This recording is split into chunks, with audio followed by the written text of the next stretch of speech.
বেয়াদব ছেলে কোথাকার। আমরা যাচ্ছি, বয়স্ক লোকগুলো, মুরব্বী লোকগুলো, তো আমাদের উপর তো আমার ভরসা নেই, নিজে যেতে চাচ্ছে। এত বেয়াদব। বেয়াদব সে না, বেয়াদব তো আপনি। বিয়ে করবে ও আর দেখতে যাবেন আপনি, এটা আবার কোন দেশের কথা রে বাবা? বিয়ে করবেন আপনি আর আমি বলবো যে বাসর ঘর পালন করবে, বাসর ঘর বানাবো আমি? লজ্জা লাগে না? যে বিয়ে করবে সে যাবে দেখতে, আপনি কেন যাবেন? এই যে বর্তমান যুগে যে ছেলে মেয়েদের বিয়ে হচ্ছে না, দেরি করে বিয়ে হচ্ছে, এর পিছনে অনেক কারণ রয়েছে। তার মধ্যে একটা বিশেষ কারণ হচ্ছে এটা যে যার দেখতে যাওয়ার দরকার ছিল সে যায়নি, যার দেখতে যাওয়ার দরকার ছিল না, যার যাওয়া হারাম, সে চলে গেছে। আরে বাবা, এরা যে যারা গেছে এদের তো পেট ভর্তি আছে, এদের তো পেট ভর্তি আছে, এদের তো ক্ষুধা নেই। মনে করেন আমি আপনাদের এখানে আসলাম, বাড়ি থেকে আমি একদম পেট ভর্তি করে খেয়ে এসেছি, এত ওভারলোড করেছি যে হজমুলার ট্যাবলেট যে খাবো একটা, ওটারও আর জায়গা নেই, একদম ওভারলোড। এবার এখানে আপনারা যত ভালো ভালো খাবার রেডি করেন আমার জন্য, আমার পছন্দ হবে? হবে পছন্দ? কোনো মতেই না, হবেই না পছন্দ। যেটাই আপনি দেখান, যতই ভালো খাবারটা আমার সামনে নিয়ে আসেন, গন্ধ লাগবে। তো গেছে কে? যাদের পেট ভর্তি আছে, যাদের দরকার নেই, তো এদেরকে তো গন্ধ লাগবেই। এদের পছন্দ কোথা থেকে হবে? কোনো মেয়ের বলে পা বেরিয়ে একটু খাটো, কারো বলে গায়ের রং কালো, কারো বলে নাক টেরা, কারো বলে দাঁতে একটু লম্বা, পছন্দ হচ্ছে না। আরে বাবা, পছন্দ হবে কি করে? এদের তো পেট ভর্তি। হ্যাঁ, যার ক্ষুধা আছে তাকে নিয়ে যান। দেখেন 2-3 দিন ধরে যে খায়নি, ওর সামনে খাওয়া রাখেন, পান্তা ভাত লবণ দিয়ে দেন, একদম ঠান্ডার দিনে সকাল সকাল পান্তা ভাত আর লবণ দিয়ে দেন, 2-3 দিন ধরে খায়নি, দেখেন কেমন মজা করে খায়, বলবো উফ দারুণ খেলাম, দারুণ টেস্ট। কেন? ওর ক্ষুধা আছে তার জন্য। আর এরা যারা গেছে, এরাদের তো ক্ষুধা নেই। এ যদি যেত, মেয়েটা যেমনই হোক অবশ্যই পছন্দ হতো। তাহলে যাবে কে? যাবে ছেলে, যে বিয়ে করবে সে। এটা আল্লাহর নবীর আদেশ। সে ছেলে ছাড়া অন্য কেউ যেতে পারবে না। বলবেন যে মৌলভী সাহেব কই, ছেলের নাম তো আসেনি এখানে। আপনি যেই কয়েকটা নাম বললেন, এখানে তো ছেলের নাম বলা হয়নি, তো আপনি আবার ছেলেকে ছাড় দিলেন কি করে? হ্যাঁ, নাম বলা হয়নি ঠিক আছে, হাদিসে এসেছে আলাদা করে, হাদিসে পার্সোনাল ভাবে ওকে ছাড় দিয়েছে, একটা বিশেষ কার্ড দিয়েছে, একটা ভিআইপি কার্ড। এদের মধ্যে নেই ঠিক আছে, কিন্তু ওকে একটা ভিআইপি কার্ড দিয়েছেন আল্লাহর নবী। কোথায় দিয়েছেন? কোথায় পেলেন এই ভিআইপি কার্ডটা? মুসনাদ আহমদের হাদিস, হাদিস নাম্বার হচ্ছে 23602। হাদিসটা কি? হাদিসটা হচ্ছে এই, আন আবি হুমাইদিন আও হুমাইদাত আশাক্কু মিন যুহাইরিন قال اذا خطب احدكم امراه فلا جناح عليه ان ينظر اليها اذا كان انما ينظر اليها لخطبه وان كانت لا تعلم। আবু হুমাইদ কিংবা আবু হুমাইদা, জোহের নামে একজন বর্ণনাকারী আছেন এই হাদিসের, তার একটু সন্দেহ হচ্ছে যে তাকে হাদিসটা কে শোনালো, আবু হুমায়দ শোনালো না আবু হুমায়দা শোনাইলো। তো তিনি এইভাবে সন্দেহ প্রকাশ করে বলছেন যে দুইজনের মধ্যে কেউ আমাকে এই হাদিসটা শোনালো। কি? যে আল্লাহর নবী বলেছেন যে তোমাদের মধ্যে কেউ যখন কোনো মহিলাকে বিয়ের প্রস্তাব দেবে, তখন তার এতে কোনো গুনাহ নেই যে সে তাকে দেখে নিবে, একবার সেই মেয়েটাকে দেখে নিবে, যদি তার বিয়ের উদ্দেশ্য থাকে। ওয়াইন কানাত লা তাআলাম, যদিও মেয়েটা জানতে না পারে, যদিও তার অজান্তে হয়, তবুও দেখতে পারে। দুই ধরনের দেখা। একটা হচ্ছে বাড়িতে খবর দিলাম মেয়েটাকে, বা এই যে খবর দিয়ে দিলাম যে অমুক দিন আমি দেখতে যাব, বা যেই ছেলেটা বিয়ে করবে ও দেখতে যাবে। এবার ও বাড়িতে রেডি হয়ে আছে। বর্তমান যুগে আবার এত বিউটি পার্লারের যুগ যে এমন সাজে খুঁজে আছে ও, যে বিয়ের পরে যখন ও গোসল টোসল করে বাসর ঘরে ঢুকেছে, তখন ইয়ে দেখে আবার চিনতেই পারছে না যে এটা আবার কোন মেয়ে চলে আসলো রে বাবা, আমি তো দেখে এসেছিলাম অন্য কাউকে, আমি তো দেখে এসেছিলাম অন্য মেয়ে, এখানে আবার অন্য মেয়ে দেখতে পাচ্ছি কেন? তো এইরকম যদি ভয় থাকে, তাহলে আপনি তাকে না জানিয়েও দেখতে পারেন। মেয়েটা স্কুলে যায় এদিক দিয়ে সাইকেল নিয়ে, টোটোতে বসে স্কুলে যায়, আপনি বলছেন যে না তাকে জানাবো না, আমি রাস্তার ধারে দাঁড়িয়ে দেখে নিব, একবার স্কুলের গেটের সামনে দাঁড়িয়ে একবার দেখে নিব, দেখতে পারেন, অসুবিধা নেই। তবে শর্ত হচ্ছে যখন আপনি বিয়ে করার উদ্দেশ্য নিয়ে দেখবেন, এটা না যে যাক মৌলভী সাহেব তো ফতোয়া দিয়েই দিয়েছে, এবার দাঁড়ায় দাঁড়ায় দেখবো, খালি যত মেয়ে যাবে দেখবো বিয়ে করার জন্য না।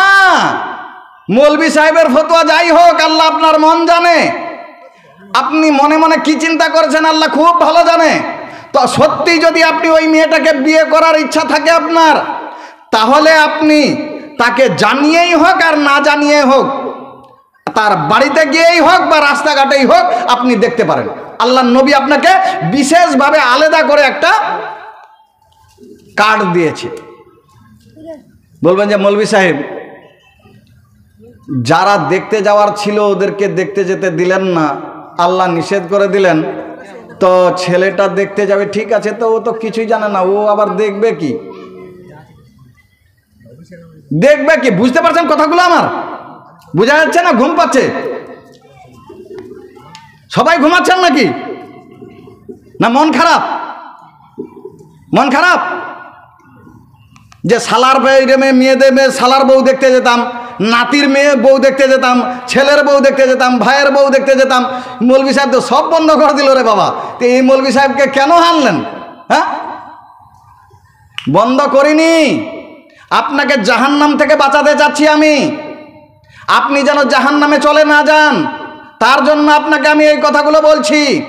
আপনার অজান্তে যেন আপনার দ্বারা চোখের জেনা না হয়ে যায়, মুখের জেনা না হয়ে যায়, কানের জেনা না হয়ে যায়, অন্তরের জেনা যেন না হয়ে যায়, তাই এই কথাগুলো আমি বলতেছি। আপনার ভালোর জন্য বলতেছি, আমি আপনার ক্ষতি করার জন্য আমি আসিনি। এবার যে ছেলে যাবে, বলছেন যে ছেলে তো কিছুই জানে না, ও কি দেখবে? আপনাকে চিন্তা করতে হবে না। আল্লাহর নবী জনাবে মুহাম্মদ রাসূলুল্লাহ সাল্লাল্লাহু আলাইহি সাল্লাম সেটাও বলে দিয়েছেন তাকে কি দেখতে হবে। বুখারীর হাদিস, হাদিস নাম্বার হচ্ছে 5090। হাদিসটা কি? হাদিসটা হচ্ছে এই, আন আবি হুরায়রা রাদিয়াল্লাহু তাআলা আনহু আন নবী সাল্লাল্লাহু আলাইহি সাল্লাম قال তুনকাহুল মারআতু লি40 লিমালিহা ওয়া লিহাসাবিহা ওয়া লিজামালিহা ওয়া লিদীনিহা ফাজফার বিযাতিদ দ্বীন তারিবাত ইয়াদাক। আবু হুরায়রা রাদিয়াল্লাহু তাআলা আনহু বর্ণনা করেন যে আল্লাহর নবী জনাবে মুহাম্মদ রাসূলুল্লাহ সাল্লাল্লাহু আলাইহি ওয়াসাল্লাম বলেছেন যে 4টা জিনিস দেখে বিয়ে করা হয়। বিয়ে করার সময়, বিয়ে করার আগে কয়টা জিনিস দেখা হয়? 4টা জিনিস দেখা হয়। লিমালিহা, কি দেখা হয়? তার বাবার ধন সম্পদ আছে কিনা, টাকা পয়সা আছে কিনা, বাড়ি গাড়ি আছে কিনা, জায়গা জমি আছে কিনা, ব্যাংক ব্যালেন্স আছে কিনা, তাহলে পরবর্তীতে পাবো। দেখা হয়। আল্লাহর নবী বললেন কি দেখা হয়, নিষেধও করলেন না, হুকুমও দিলেন না। তার মানে আল্লাহর নবী যেহেতু নিষেধ করলেন না, তো দেখা যেহেতু হয়, তো আপনিও দেখতে পারেন। লে মালিহা ওয়ালি হাসাবিহা, 2 নম্বরে কি দেখতে হবে? 2 নম্বরে কি দেখা হয়? যে তার পরিবারটা কেমন, মেয়ের নানা নানিরা কেমন, মেয়ের খালারা কেমন, মেয়ের মামু কেমন, মেয়ের ফুফু কেমন, মেয়ের চাচারা কেমন, এগুলো দেখতে হয়। এগুলো দেখে অতএব আপনিও দেখেন। লে মালিহা ওয়ালি হাসাবিহা ওয়ালি জামালিহা, মেয়েটা সুন্দরী কিনা এটাও দেখা হয়। দেখেন, আপনিও দেখেন, অসুবিধা নেই, দেখতেই পারেন। বলে দিনেহা, 4 নম্বরে দেখা হয় মেয়েটা দিনদার কিনা, ধার্মিক কিনা, মেয়েটার ব্যবহার ভালো কিনা, চরিত্র ভালো কিনা, এগুলো দেখা হয়। অতএব আপনিও দেখেন, নিষেধ নেই। কিন্তু আল্লাহর নবী শেষে একটা পরামর্শ দিলেন, ফাজফার বিযাতিদ দ্বীন। এগুলো দেখা হয়, তুমি দেখো, অসুবিধা নেই, তবে তুমি দিনদার পরহেজগার মেয়েকেই বিয়ে করবে। যার মধ্যে দিনদারি আছে, যার মধ্যে পরহেজগারি আছে, যার ব্যবহার ভালো, যার চরিত্র ভালো, তাকে তুমি বিয়ে করবে। বলবেন মৌলভী সাহেব একে বিয়ে করে লাভ কি? টাকা পয়সা দেখে যদি বিয়ে করতাম তাহলে কিছু পেতাম, তো দিনদার পরহেজগার আর ব্যবহার চরিত্র দেখে কি হবে? সুবহানাল্লাহ, ব্যবহার চরিত্র দেখে কি হবে? যদি আপনার বউ, তার যদি ব্যবহার ভালো হয়, চরিত্র ভালো হয়, আপনার বৌমা, ছেলের বউ যদি ব্যবহার ভালো হয়, চরিত্র ভালো হয়, তাহলে লাভ কি? আসেন আল্লাহর নবীর হাদিস শুনি। হাদিসটা হচ্ছে এই, আন ইসমাঈল ইবনে মুহাম্মদ ইবনে সাদ ইবনে আবি ওয়াক্কাস আন আবিহি জাদ্দি قال قال রাসূলুল্লাহ সাল্লাল্লাহু আলাইহি ওয়াসাল্লাম আরবাউম মিনাস সাআদা আল মারাতুস সালিহা ওয়াল মাসকানুল ওয়াসি' ওয়াল জারুস সালিহ ওয়াল মারকাবুল হানি ওয়া আরবাউন মিনাস সাকাওয়া আল জারুসু ওয়াল মারাতুসু ওয়াল মাসকানুজ যায়্যিক ওয়াল মারকাবুস সু। সহিহ ইবনে হিব্বানের হাদিস, হাদিস নাম্বার হচ্ছে 4032। হাদিসটার মানে কি? হাদিসটার মানে হচ্ছে এই যে ইসমাইল বিন মুহাম্মদ বিন সাদ বিন আবি ওয়াক্কাস তার বাবা থেকে, তিনি তার দাদু থেকে বর্ণনা করেন যে আল্লাহর নবী জনাবে মুহাম্মদ রাসূলুল্লাহ সাল্লাল্লাহু আলাইহি সাল্লাম বলেছেন যে 4টা জিনিস রয়েছে, এই 4টা জিনিস শুধু তারাই পায় যারা ভাগ্যবান। 4 জন লোক ভাগ্যবান, 4 জন লোক ভাগ্যবান। কে কে? আল মারআতুস সালিহা, যার স্ত্রী নেক দিনদার পরহেজগার, যার স্ত্রীর ব্যবহার ভালো, চরিত্র ভালো, সেই লোকটা ভাগ্যবান। কে বললেন? আল্লাহর নবী বললেন। ওয়াল মাসকানুল ওয়াসি, 2 নাম্বার ভাগ্যবান হচ্ছে সেই ব্যক্তি যার কাছে প্রশস্ত বাসস্থান রয়েছে, বড় বাড়ি, কোনো জিনিস রাখার অসুবিধা নেই। 2 জন 4 জন 10 জন 15 জন যদি লোক চলে আসে তার বাড়িতে, আত্মীয় স্বজন যদি চলে আসে, কোনো অসুবিধা নেই, থাকতে দিতে পারবে। ঠান্ডার দিন হোক আর গরমের দিন হোক, কোনো অসুবিধা নেই। যে কোনো জিনিস যদি সে রাখতে চায়, রাখার মতো তার জায়গা আছে, কোনো অসুবিধা নেই। তো 2 নাম্বার। 1 নম্বর হচ্ছে যার স্ত্রীর ব্যবহার ভালো, চরিত্র ভালো, দিনদার পরহেজগার, সেই লোকটা ভাগ্যবান। 2 নাম্বার হচ্ছে যার কাছে প্রশস্ত বাসস্থান রয়েছে, সেই লোকটা ভাগ্যবান। 3 নাম্বার হচ্ছে ওয়াল জারুস সালিহ, যার প্রতিবেশী ভালো, যার প্রতিবেশীর চরিত্র ভালো, ব্যবহার ভালো, সেই লোকটা ভাগ্যবান।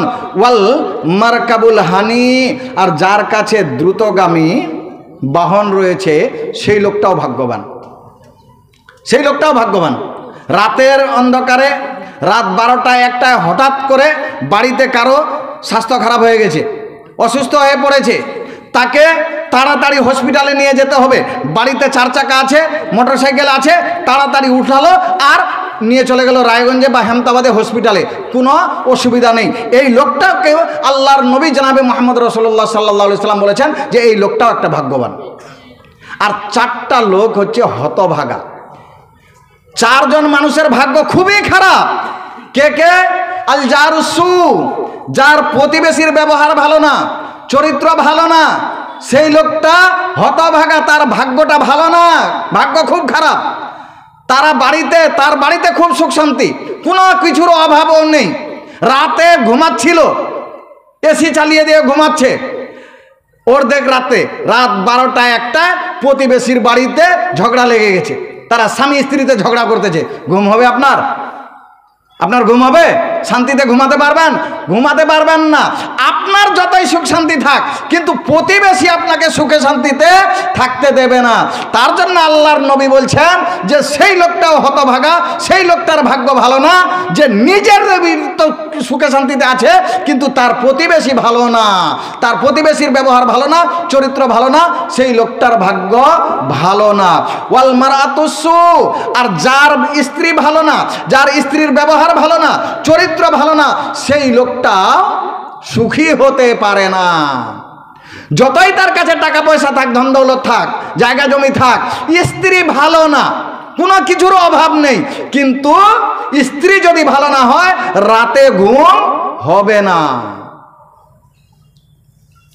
তারপরে আল্লাহর নবী জনাবে মুহাম্মদ রাসূলুল্লাহ সাল্লাল্লাহু আলাইহি সাল্লাম বলেন ওয়াল জারুসু ওয়াল মারাতুসু ওয়াল মাসকানুজ যায়্যিক, আর একদম খুব ছোট বাড়ি, বাসস্থান যদি হয়, কেউ এসছে, 2টা লোক এসছে বাড়িতে, তাকে কোথায় রাখবে আর জায়গা নেই, তো এইরকম যার বাড়ি ছোট, জায়গা খুব অল্প, তো তারও ভাগ্য ভালো না।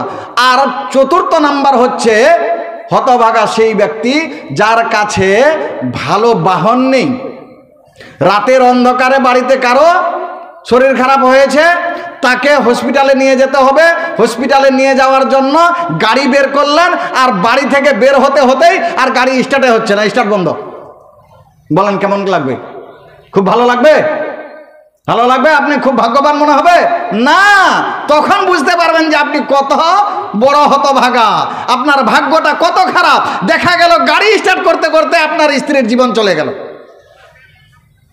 তো এই জন্য আল্লাহর নবী বলেছেন যে দিনদার পরহেজগার স্ত্রীকে বিয়ে করবে, দিনদার পরহেজগার স্ত্রীকে বিয়ে করতে হবে।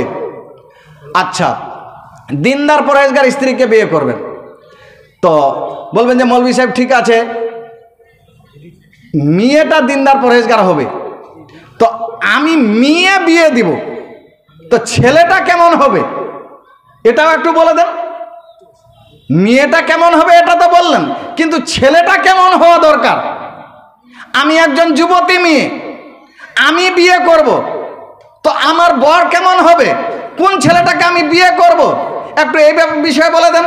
তো যেমন ছেলের বিয়ের জন্য আপনি মেয়ের ব্যবহার দেখবেন, ঠিক সেরকম মেয়ের বিয়ের জন্য ছেলের ব্যবহার দেখবেন। যাই হোক, বক্তা সাহেব চলে এসছেন, এরপরে আমি কিছু কথা খালি কেটে কেটে এমনি বলে দিই। মেয়ের বিয়ের জন্য মেয়ের কাছ থেকে অনুমতি নিতে হবে। শুনেন, এখন একটু খুব এটা জরুরি কথা বলে দিই, বেশিক্ষণ নিব না। মেয়ের বিয়ের জন্য যেমন ছেলের বিয়ের জন্য ছেলের কাছ থেকে অনুমতি নেন, মেয়ের বিয়ের জন্য মেয়ের কাছ থেকে অনুমতি নিতে হবে। মেয়ের অনুমতি ছাড়া আপনি বিয়ে দিতে পারেন না। বলবেন যে মৌলভী সাহেব আমরা তো মেয়ের অনুমতি নিই। কখন নেন? যেদিনকে বরযাত্রী চলে এসেছে তখন 10 জন 15 জন যান তার কাছে। না, মেয়ের কাছে আগেই আপনাকে পারমিশন নিতে হবে। সেদিনকে মেয়ের কাছে গেলে হবে না, সেদিনকে মেয়ের কাছে যাওয়া যাবে না। সেদিনকে আপনি 10 জন 15 জন করে লোক নিয়ে মেয়ের কাছে অনুমতি নিতে গেছেন, এটা তো মেয়েকে ব্ল্যাকমেল করছেন আপনি। মেয়ের বাবা 1000 1500 কার্ড ছাপিয়ে দিয়েছে, 1000 1500 5000 6000 লোক এসে খেয়ে চলে গেল, চতুর্দিকে ছড়িয়ে গেল যে তার বিয়ে হচ্ছে। আর এখন যদি মেয়ের কাছে অনুমতি নিতে গেছেন, মেয়ে যদি বলে যে না আমি রাজি না, তাহলে মেয়ের বাবা তো হার্টফেল করবে। মেয়ে তো বাধ্য হয়ে বলবে যে রাজি আছি না, এই টাইমে না। আগেই আপনাকে মেয়ের কাছে অনুমতি নিতে হবে। মেয়ে যদি রাজি থাকে তাহলে আপনি বিয়ে দিতে পারবেন, আর মেয়ে যদি রাজি না থাকে তাহলে জোর করে বিয়ে দেওয়া যাবে না। জোর করে যদি বাবা মা যদি বিয়ে দিয়ে দেয়, সেই বিয়েটা বাতিল বলে গণ্য হবে, বুখারীর হাদিস। বোন, তোমাকে বলছি, যেমন বাবা মা তোমাকে জোর করে বিয়ে দিতে পারে না তোমার ইচ্ছার বিরুদ্ধে, তোমার কাছে পারমিশন নেবে, ঠিক সেরকম তুমি বাবা মার ইচ্ছার বিরুদ্ধে তুমিও বিয়ে করতে পারো না। তুমি বাবা মার ইচ্ছার বিরুদ্ধে তুমি বিয়ে করতে পারো না। প্রেম প্রীতি ভালোবাসা করে তুমি বাড়ি ছেড়ে পালিয়ে যাবে, আর বাড়ি ছেড়ে পালিয়ে গিয়ে কোর্টে গিয়ে মোহর করে নিবে। আল্লাহর কসম করে বলছি, তুমি কোর্টে কেন, যদি তুমি দুনিয়ার যে কোনো জায়গাতে গিয়ে মোহর করে নাও, তোমার বিয়েটা শুদ্ধ হয়নি। কারণ আল্লাহর নবী জনাবে মুহাম্মদ রাসূলুল্লাহ সাল্লাল্লাহু আলাইহি সাল্লাম বলেছেন, লা নিকাহা ইল্লা বিওয়ালিয়িন ওয়া শাহিদাই আদলিন। তারপরে আল্লাহর নবী আরো বলেছেন, আইয়ুমা ইমরাতিন নাকাহাত বিগাইরি ইযনি ওয়ালিহা ফানিকাহুহা বাতিলুন ফানিকাহুহা বাতিলুন ফানিকাহুহা বাতিলুন। যেই মহিলা তার ওয়ালি, তার গার্জিয়ান, তার বাবার অনুমতি ছাড়া নিজে নিজে বিয়ে করে নিল, আল্লাহর নবী জনাবে মুহাম্মদ রাসূলুল্লাহ সাল্লাল্লাহু আলাইহি সাল্লাম বলছেন যে আমি নবী মুহাম্মদ রাসূলুল্লাহ সাল্লাল্লাহু আলাইহি সাল্লাম বলছি যে তার বিয়েটা বাতিল, তার বিয়েটা বাতিল, তার বিয়েটা বাতিল, তার বিয়ে হয়নি। যে কোথাও গিয়ে বইরে মোহর পড়ান আপনি, যদি কাবা শরীফের ইমামও যদি আপনার মোহর দিয়ে দেয়, আপনার মোহর হয়নি, আপনার বিয়ে হয়নি। যতদিন ধরে আপনারা স্বামী স্ত্রী মিলামেশা করছেন, জেনা হচ্ছে, ব্যভিচার হচ্ছে, আপনাকে আবার দ্বিতীয়বার মোহর পড়াতে হবে, হয়নি বিয়ে। তারপরে আর একটা জিনিস বলি, শেষ করে দিব, দুটা জিনিস শুধু সংক্ষেপে বলি। দাওয়াত করাটা, বিয়ের পরে ওলিমার দাওয়াত খুবই জরুরি। দাওয়াত গ্রহণ করাটাও খুব জরুরি কাজ। এমনকি আপনি নফল রোজা রেখেছেন, আপনাকে তবুও তার বাড়িতে গিয়ে দাওয়াত কবুল করতে হবে। কিন্তু যে সমস্ত বাড়িতে, যে সমস্ত দাওয়াতে হারাম কাজ হয়, সেই দাওয়াত কবুল করা যাবে না। যেমন ভিডিও ক্যামেরা হচ্ছে, যেই বিয়েতে যাওয়া যাবে না। ডিজে বাজছে, এইরকম অনুষ্ঠানে যাওয়া হারাম। আর একটা আবার নতুন পদ্ধতি এখন চালু হয়েছে, কিছুদিন থেকে আমাদের দিকে ছিল না, শহরে ছিল। এখন কি হচ্ছে, মেয়েকে আবার একটা স্টেজ করে এনে বসিয়ে দেওয়া হচ্ছে, ওই যে চোখের জেনা করার জন্য। এইরকম বিয়েতেও যাওয়া যাবে না, এইরকম অনুষ্ঠানে যাওয়া হারাম, যাওয়া যাবে না। এই বোকা এটাই জানে না বিয়ে করতে বাইরে বসেছে, যে বিয়ে বা স্ত্রী হচ্ছে ব্যক্তিগত সম্পদ, এটা জাতীয় সম্পদ না যে সবাইকে তুমি দেখাবে। ব্যক্তিগত সম্পদ, জাতীয় সম্পদ না। এইরকম বিয়েতে যাওয়া যাবে না। আর একটা বিয়ে আছে, সেখানে হারাম তো বলতে পারবো না, তবে পরামর্শ দেব যে এই অনুষ্ঠানেও যাবেন না। আমাদের এলাকায় কিছু পকেটমার আছে, কিছু ডাকাত আছে, সভ্য ডাকাত, কিছু ফকির আছে, ইন্টারন্যাশনাল ফকির। এদের বাড়িতেও অনুষ্ঠান খেতে যাবেন না, দাওয়াত খেতে যাবেন না। এরা কে জানেন? জানেন না? আগের যুগে আমরা বাবাকে, চাচাদের কাছে শুনেছি যে ডাকাত যখন ডাকাতি করতে যাবে বাড়িতে, তো আগে চিঠি দিবে যে অমুক দিন তোমার বাড়িতে আমি ডাকাতি করতে যাব। বর্তমান যুগের কিছু সভ্য ডাকাত রয়েছে, পকেটমার রয়েছে, বলছে আমরা যেখানে সেখানে পকেটমারি করব কেন? হাট বাজারে কেন পকেটমারি করব? গাড়িতে উঠে পকেটমারি কেন করব? আমরা সভ্য পকেটমার, সভ্য ডাকাত। আমি চিঠি দিয়ে আসবো বাড়িতে গিয়ে, অমুক দিন আমার বাড়িতে আসবেন, একটু আদর আপ্যায়নও করব, করার পরে যখন যাবেন তারপরে ওই টাইমে আমি পকেট কাটবো। সমাজপুর হাটে দেখেননি, বিষ্ণুপুর হাটে দেখেননি যে কিছু ফকির একটা বিছিয়ে, গামছা বিছিয়ে দিয়ে ওখানে পয়সা যাচ্ছে, হাত নেই পা নেই। এই ফকির তো তোমার চেয়ে অনেক ভালো, ওর হাত নেই পা নেই, ও যাচ্ছে একটা গামছা বিছিয়ে দিয়ে। লজ্জা করে না? তুমি আবার কোন ফকির? হ্যাঁ, টেবিল নিয়ে বসে গেছ চাইতে। তোমার যদি কিচ্ছু নেই তো তোমাকে কে দাওয়াত করতে বলেছিল? এইভাবে করতে পারেন না, এইভাবে আপনি। এইরকম দাওয়াতে যাওয়া যাবে না, এরকম দাওয়াতে যাবেন না, এটা আমার পরামর্শ। আর আপনি তো আবার কেমন লোক? আপনার তো ওর তো একটু লজ্জা আছে, ও বাড়িতে, নিজের বাড়িতে করছে, তা আপনি তো ওর চেয়ে বড় নির্লজ্জ, ওর চেয়ে বড় ফকির। আপনাকে দাওয়াত দিয়েছে, আপনি যাবেন, তো আপনি পুরো পরিবারকে নিয়ে চলে গেছেন। মানে পুরো পরিবারকে নিয়ে গেলেন কেন? আপনি দিয়েছে পুরো পরিবারকে দাওয়াত? পুরো পরিবারকে তো দাওয়াত দেয়নি, দাওয়াত দিয়েছে আপনাকে, আপনি যাবেন। আপনার সাথে আপনার স্ত্রী, আপনার ছেলে, আপনার মেয়ে, বাড়ির পুরো পরিবারকে নিয়ে চলে গেলেন। ওর যতটা লজ্জা নেই তার চেয়ে বেশি তো নির্লজ্জ আপনি। আল্লাহর নবীকে, বুখারীর হাদিস, আল্লাহর নবীকে একটা লোক দাওয়াত দিতে এসেছে। আল্লাহর নবীকে বলছে, আল্লাহর নবী আপনার দাওয়াত থাকলো আমার বাড়িতে। আল্লাহর নবী বলছেন ও হাযিহি। আল্লাহর নবীর পাশে তার স্ত্রী আয়েশা বসে আছে, বলছে ও হাযিহি। আর এরও দাওয়াত থাকলো না খালি আমার? লোকটা বলছে না না, ওর দাওয়াত নেই। আল্লাহর নবী বলছেন না, তাহলে আমি যেতে পারবো না। লোকটা আবার বলছে আল্লাহর নবী আপনার দাওয়াত থাকলো আমার বাড়িতে। আবার আল্লাহর নবী বলছেন ও হাযিহি। আর একে নিয়ে যাব, আমার স্ত্রী আয়েশা যে আছে এখানে, একে নিয়ে যাব। লোকটা বলছে না না, ওকে দাওয়াত দিনে। আল্লাহর নবী আবার বলছেন না, তাহলে আমি যেতে পারবো না। লোকটা তৃতীয়বার বলছে আল্লাহর নবী আপনার দাওয়াত থাকলো আমার বাড়িতে। তখন আবার আল্লাহর নবী বলছেন ও হাযিহি, আর আমার স্ত্রী যে আছে একে নিয়ে যাব, একে দাওয়াত দিলে। তৃতীয়বার বলছে হ্যাঁ, তারও দাওয়াত থাকলো। আল্লাহর নবী আর আয়েশা দুইজনেই তার বাড়িতে গেলেন। কেন? আল্লাহর নবী বারবার 3 বার অনুমতি কেন চাইলেন? যদি পুরো পরিবার নিয়ে যদি যাওয়া যায়, তাহলে আল্লাহর নবী চলে যেতে পারতেন না আয়েশাকে নিয়ে? আচ্ছা, আল্লাহর নবী যদি নিজের স্ত্রীকে নিয়ে চলে যেতেন, তারা কি ফিরিয়ে দিত? হ্যাঁ, তার মানে যে আপনি নিজ ইচ্ছা মতো নিয়ে যেতে পারেন না। বলবেন যে মৌলভী সাহেব বাচ্চাটা ছাড়ছে না তাই নিয়ে চলে গেছে। বাচ্চা যদি না ছাড়ে নিয়ে যাবেন, ওখানে গিয়ে আপনাকে পারমিশন নিতে হবে, আগে পারমিশন নিতে হবে। পরিষ্কার হাদিস। আল্লাহর নবী একবার দাওয়াত করলেন, আল্লাহর নবীকে 5 জন লোকের গেলেন। আল্লাহর নবী 5 জন লোককে নিয়ে, একজন লোক পিছনে পিছনে চলে গেছে। আল্লাহর নবী সেখানে গিয়ে বললেন যে এই যে লোকটা আছে একে কিন্তু দাওয়াত করা হয়নি, এ আমাদের সাথে চলে এসেছে। যদি তোমরা পারমিশন দাও তাহলে খাবে, না হলে ফিরে চলে যাবে। তাকে পারমিশন দেওয়া হলো, তিনি খেলেন। বুঝা কি গেল? যে যাকে দাওয়াত দিবে সে যাবে। আপনার পুরা পরিবারকে যদি দাওয়াত দেয় তাহলে পুরা পরিবার যান, অসুবিধা নেই। আপনার স্ত্রীকে দাওয়াত দিয়েছেন, নিয়ে যান, কোনো অসুবিধা নেই। কিন্তু যদি শুধু আপনাকে দাওয়াত দেয় তাহলে শুধু আপনি যাবেন, পুরা পরিবারকে নিয়ে যদি নিয়ে যেতে পারেন না। আর তারপরেও যদি আপনি পুরা পরিবারকে নিয়ে যান, ও যত বড় ফকির, ও যত বড় নির্লজ্জ, তার চেয়ে বড় আপনি ফকির, নিয়ে যেতে পারেন না। যাই হোক, সময় খুব অল্প, বিষয়টা খুব লম্বা ছিল, বলার সময় পেলাম না। খুব সংক্ষেপে কিছু কথা বললাম। আল্লাহর কাছে দোয়া করি আল্লাহ রাব্বুল আলামিন যেন আমাদেরকে এই কথাগুলোর উপরে আমল করার তৌফিক দেয়। আমিন। ওয়া আখিরু দাওয়ানা আলহামদুলিল্লাহ রাব্বিল আলামিন। আসসালামু আলাইকুম ওয়া রাহমাতুল্লাহি ওয়া বারাকাতুহু। আসসালামু আলাইকুম। মাশাআল্লাহ।